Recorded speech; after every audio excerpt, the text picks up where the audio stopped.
Bonjour. Alors aujourd'hui, on va essayer donc de comprendre en fait la fin du Passoukret du 8e verset. À la fin du verset, il y a écrit comme ça. Donc Dieu a dit à Yoshua, on répète le verset, que la Torah ne quittera jamais ta bouche, que tu l'étudieras jour et nuit. Et à la fin, il y a écrit, afin que tu saches garder tout ce qui est écrit dedans, Kiyaz tasliach et derachecha, car alors tu réussiras sur tout ce que tu entreprendras. Ve'as taskil. Et une répétition, et encore une fois écrit, et alors tu réussiras. Alors bien sûr la question elle est, pourquoi cette répétition là? Deux fois il y a écrit, tu réussiras, tu réussiras. Alors on voit tout de suite que en fait, le verset il va utiliser deux synonymes. Une fois il va utiliser la chante de Hatzlacha, et une fois la chante de Haskala, qui tous les deux veulent dire réussite. Et bien sûr on sait qu'en hébreu, chaque mot il a un sens, et donc on va essayer d'expliquer quel sens ont ces deux mots-là, et apprendre un enseignement pour nous. Le Malbim, en fait, il vient, il nous explique. Il nous dit, en fait, qu'est-ce que c'est l'Hatzlacha? C'est quoi la réussite quand on parle de la chose d'Hatzlacha? Ou bien on va commencer par le deuxième. Quelle est la réussite quand on parle de Haskala? C'est la skill.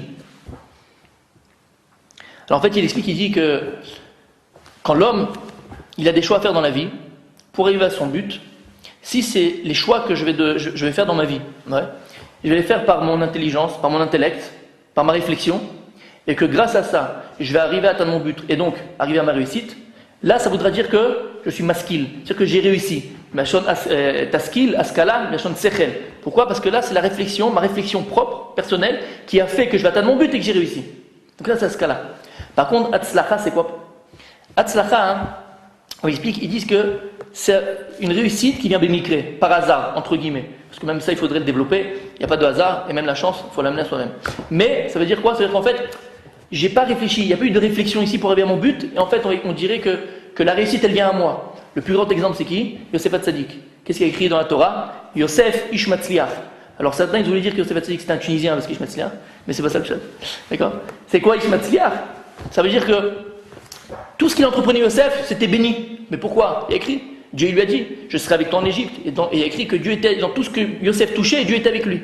Donc en fait Yosef, il n'y avait pas de réflexion dans ce qu'il faisait, mais la réussite venait à lui. Ça c'est Hatzlacha. Maintenant il dit le Malbim, l'étude de la Torah, elle a cette capacité-là. De quoi? Premièrement, d'amener la Hatzlacha, la Shon Hatzlacha, c'est-à-dire la réussite. C'est-à-dire qu'une personne, par le limud de la Torah alors elle a cette capacité de le faire réussir dans tout ce qu'il entreprend.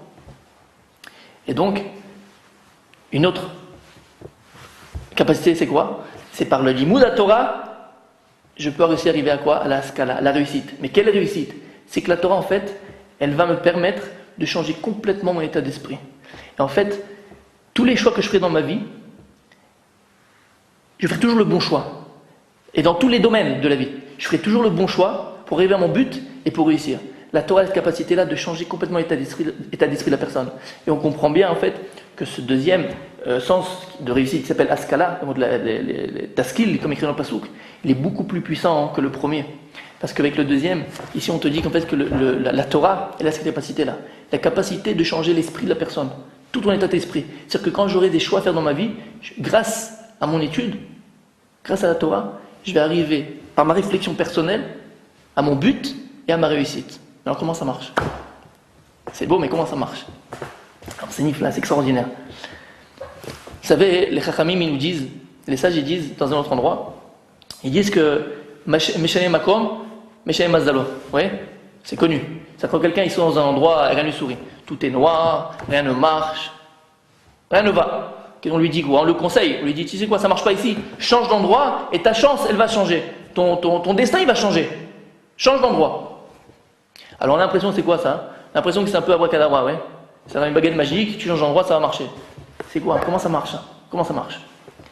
Alors vous savez, pour comprendre ça, tout ce que je viens de dire, il y a une mitzvah dans la Torah qui s'appelle Mizatsuka. C'est quoi Mizatsuka? Kharamim, ils nous disent, pendant 7 jours, sors de ta maison fixe et va habiter dans une maison provisoire. C'est quoi cette mitzvah-là? C'est-à-dire que je sors de ma maison qui est fixe, d'accord? Et je vais dans une maison provisoire. À quoi ça sert? Pourquoi? En fait, c'est quelque chose de très fort. En fait, ici, à travers la mitzvah de la Souka, les Chachamim, la Torah, elle vient, elle te dit, tu sais quoi? Soukot, Sotebulan, oui.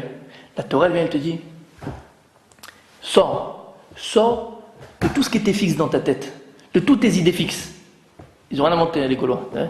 De toutes tes idées fixes. Sors de toutes tes idées fixes, tout ce que toutes les idées qui sont déjà préconçues dans notre tête tout au long de l'année, toutes les influences qu'on a pu avoir dans notre tête tout au long de l'année, sors de tout ça et sors. Et prends une autre vision de la vie. Regarde les choses différemment.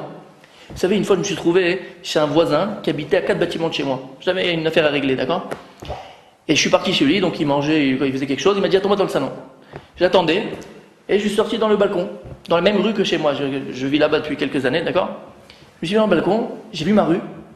J'avais l'impression d'être dans un autre endroit, dans une autre rue. C'est-à-dire, j'ai commencé à prendre conscience, j'ai commencé à voir ma rue d'une autre vision. Une autre vision complètement sur ma rue. En fait, c'est ça. Et si tu changes, Birklal, faites l'expérience, c'est quelque chose de très vrai. Si maintenant, vous habitez dans un endroit, d'accord, pendant des années, et vous allez chez un voisin qui habite en face de chez vous, dans la même rue, vous allez voir que la vision que vous aviez sur votre rue, elle change complètement. Vous avez l'impression d'être dans un autre endroit. Comment c'est possible? Peut-être c'est ça ici, ce que les Khamim nous disent. Tout celui, et c'est ça le Mitzvah d'Asuka, tout celui qui change d'endroit, alors son mazal, sa chance, sa réussite, elle est différente. On te dit que si ça ne va pas dans un endroit, change d'endroit. Comment ça marche? Pourquoi? En fait, c'est ça. Quand je vais changer d'endroit, en fait, c'est quoi? C'est que je vais réussir à avoir la vie avec une autre dimension. Je vais réussir à avoir la vie avec une autre vision sur la vie, complètement. Et en fait, je vais réussir à me libérer de toutes les idées qui étaient fixes en moi. Parce que la Torah aussi, là, sa potion magique. C'est quoi? C'est ça. Change. Vous savez, toute l'année, on reçoit des influences extérieures, des influences extérieures, des influences extérieures. Très souvent, pourquoi on voit un rave? On a des problèmes des fois dans la vie, on va voir un Talmid Chacham. Pourquoi? Il a quelque chose de plus que nous, oui. Quoi? Lui, il n'est pas sujet à toutes ces influences extérieures. C'est-à-dire que son esprit, il est libre. Il est libre. Et donc le conseil qu'il va te donner, ça va être le conseil le plus juste, le plus exact par rapport à la situation dans laquelle tu te trouves. Et en fait, on comprend bien, c'est ça ici qui est écrit.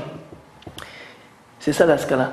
La Torah, elle a cette capacité-là, de changer complètement notre état d'esprit. C'est en fait quoi? Si on définit ce qu'on vient de dire, en fait, c'est de libérer notre esprit, de prendre une vision complètement différente de la vie. Et en fait, remarquez qu'on était enfermé dans la vie, on avait un esprit frustré, fermé.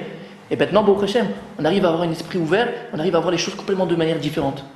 Et en fait, c'est ça qui nous dit Khamim, ce qui dit Malbim.